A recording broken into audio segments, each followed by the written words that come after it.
Everyone, कैसे हैं आप सब। मैं उम्मीद करती हूँ आप सभी बहुत अच्छे होंगे। और आज के इस वीडियो में हम डिस्कस करने वाले हैं, जैसा कि आप बोर्ड पे देख रहे हैं पीछे, cell the unit of life. Cell के बारे में मैं बहुत ही अच्छे से आज आपको एक्सप्लेन करूँगी। थोड़ी बहुत पहले से भी आपको नॉलेज होगी, बट आप फिर भी इन्हांस कर सकते हो मेरी नॉलेज के साथ अपनी नॉलेज, ठीक है।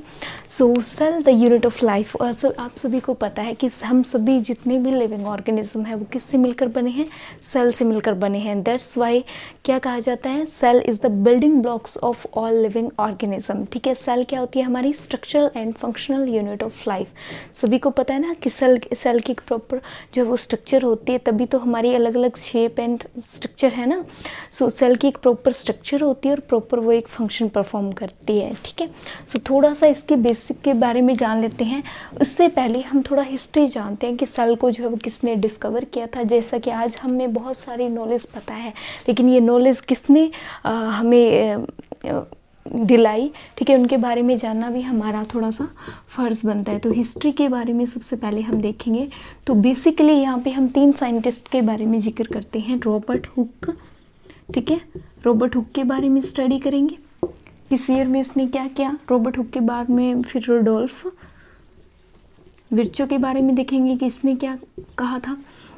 देन हमारा सेल थ्योरी किसने दी थी, ठीक है। सो 2 साइंटिस्ट थे जिन्होंने मैथाइस स्लाइडन एंड स्वान, ठीक है, इन्होंने क्या दी थी, हमारी सेल थ्योरी दी थी। दोनों साइंटिस्ट ने, दोनों ही अलग अलग साइंटिस्ट से।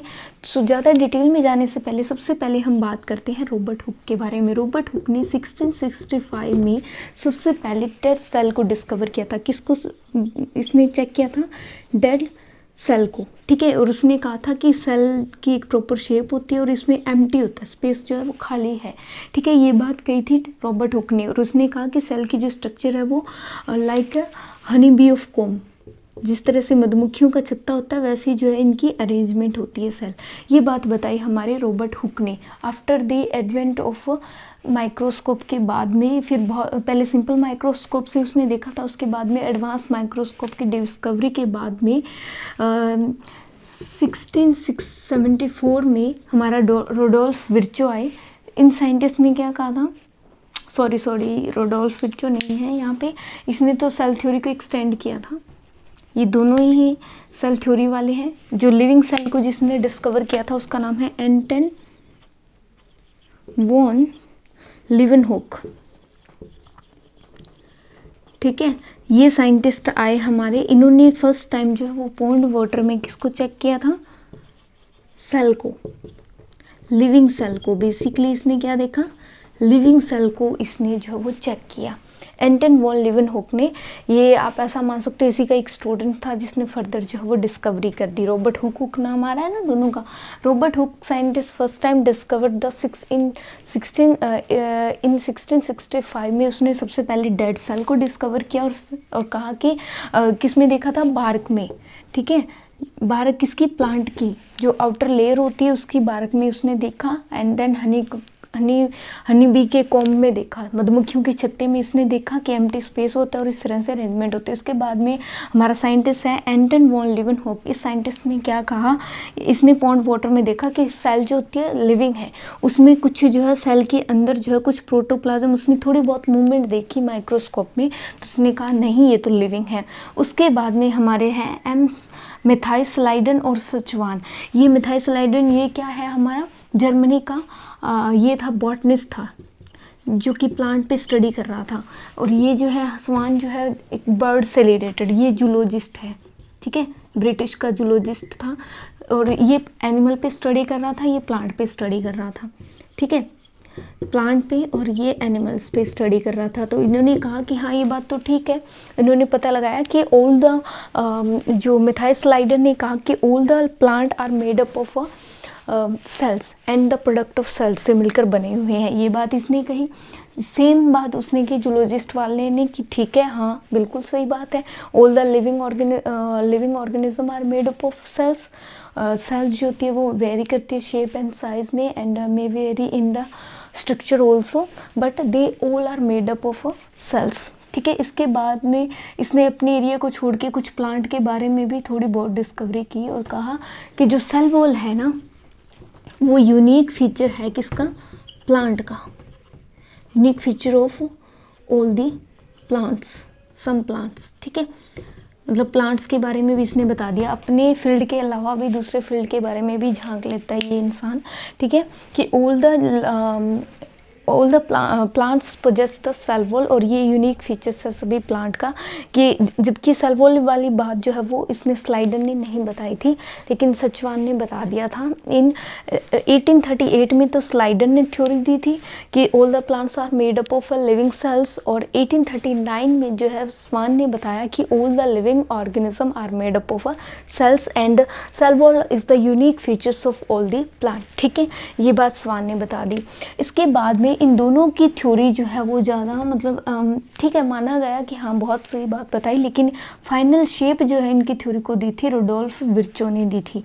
ये जो साइंटिस्ट है फाइनल शेप देने वाले साइंटिस्ट है, किसको, सेल थ्योरी को, इन्होंने क्या दी थी, सेल थ्योरी, ठीक है। इन दोनों साइंटिस्ट ने मिलकर, स्लाइडर एंड स्वान ने मिलकर सेल थ्योरी दी। उसके बाद में रुडोल्फ विर्चो साइंटिस्ट ने सेल थ्योरी को एक्सटेंड किया। ये दोनों साइंटिस्ट अपनी थ्योरी, इनकी थ्योरी का यही ड्रॉबैक था कि ये नहीं बता पाए थे कि new cells are formed from where, मतलब नई सेल जो है वो कहाँ से बनी है। जबकि जो रुडोल्फ विर्चो साइंटिस्ट है इसने बता दिया था कि new cells are formed from the pre existing cells, by division से जो है वो नई सेल्स बनती हैं। और इसने क्या कहा, ओमिनस सेलुला ई सेलुला एक टर्म दे दिया, ठीक है, जिसका मतलब है कि all the new cells are formed from the pre existing cell, मतलब नेचर में अगर कुछ पहले से सेल्स प्रेजेंट होंगी तभी न्यू सेल जो है वो अराइज होंगी। तो ये सब कुछ हमने हिस्ट्री स्टडी कर लिया है cell and the unit of life के बारे में। Hope so it is clear to all of you, ठीक है, क्लियर है, बिल्कुल कोई डाउट तो नहीं है। सबसे पहले हमारे रॉबर्ट हुक साइंटिस्ट थे, उसके बाद में हमने स्टडी किया था एंटन वॉन लीeuwenhoek ने बताया। पॉन्ड वाटर में लिविंग सेल्स की डिस्कवरी करने वाले साइंटिस्ट हैं एंटन वॉन लीeuwenhoek। रॉबर्ट हुक ने डिस्कवरी की है डेड सेल्स की। रुडोल्फ विर्चो ने फाइनल शेप दी सेल थ्योरी को। सेल थ्योरी सबसे पहले दी थी मैथाइस लाइडन, स्वान ने दी थी 1838 से लेके 1839 तक। क्लियर है यहाँ तक, ठीक है। फिर इन दोनों साइंटिस्ट ने थ्योरी तो दे दी, बात तो सेम बताई कि all the plant are made up of cells and product of cells. इसने कहा कि all the animals are made up of cells and the product of cells, but they can not explain about the how new cells were formed, किस तरह से नई sales जो है वो बनती है, ये बात इन्होंने नहीं बताई। लेकिन रुडोल्फ विर्चो ने कहा, एक टर्म दी ओमिनस सेल्ला ई सेल्ला, और कहा कि all the new cells are formed from the pre existing cells. अगर नेचर में पहले से सेल्स प्रेजेंट होंगी तो वहाँ से ही नई सेल्स जो है वो अराइज होती हैं।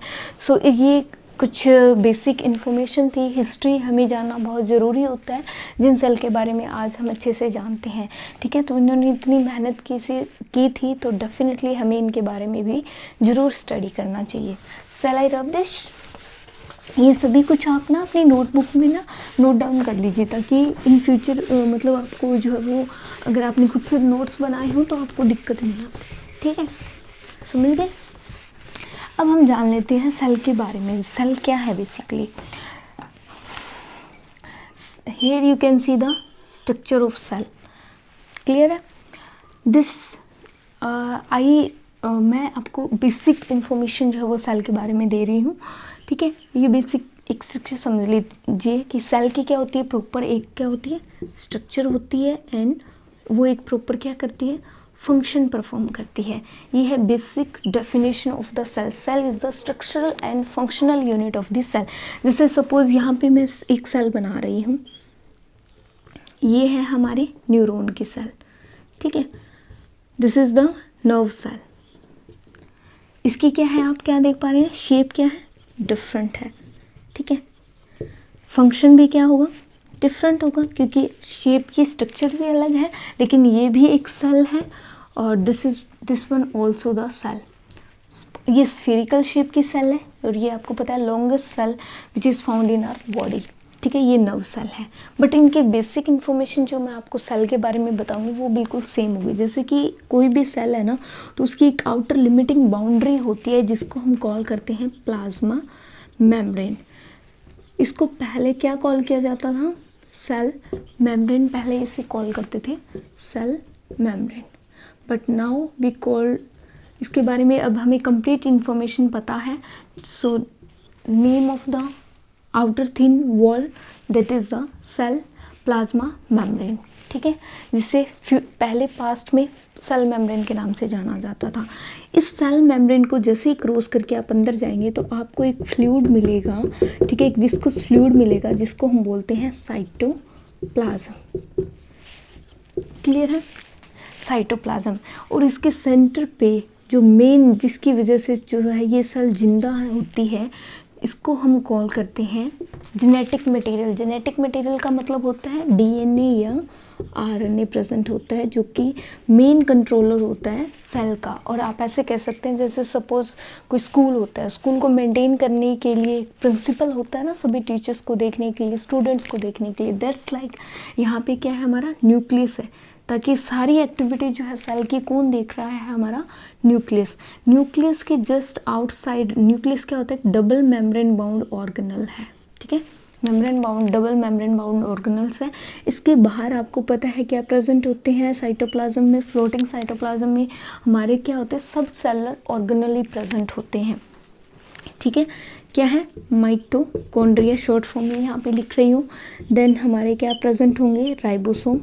ठीक है, इसके अलावा इसके बाहर क्या होती है? हमारी एंडोप्लाज्मिक रेटिकुलम होती है, एक रफ होती है जिस पे जो है वो राइबोसोम्स लगे होते हैं, उसको हम रफ एंडोप्लाज्मिक रेटिकुलम कॉल करते हैं। जिस पे राइबोसोम एब्सेंट होते हैं उसको हम स्मूथ एंडोप्लाज्मिक रेटिकुलम कॉल करते हैं।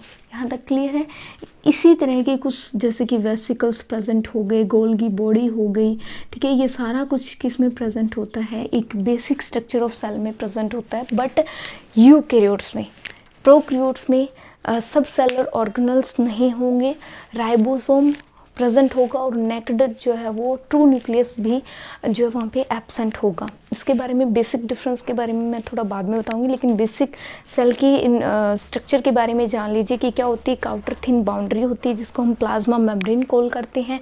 इसके अंदर जब आप जाते हैं तो आपको एक विस्कस फ्लूइड मिलता है जिसको हम साइटोप्लाज्म कॉल करते हैं। साइटोप्लाज्म के अंदर वेरियस सब सेलर ऑर्गेनल्स होते हैं अगर हम बात करें यूकैरियोट्स की। देन हमारा सेंटर पे जो है वो double membrane bound organelles present होता है जिसको हम कॉल करते हैं जेनेटिक मटेरियल, डीएनए या आरएनए। ये डिपेंड करता है कि आप किस टाइप के सेल के बारे में बात कर रहे हैं।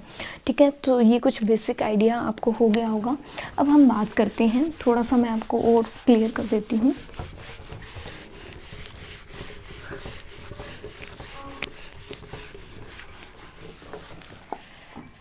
सेल को जो बेसिकली है वो डिवाइड किया गया है कंटेंट लिविंग प्रेजेंट और नॉन लिविंग, लिविंग और नॉन लिविंग के बेसिस पे सेल को जो है वो डिवाइड किया गया है, नॉन लिविंग। ठीक है, लिविंग मटेरियल हमारा कौन सा है?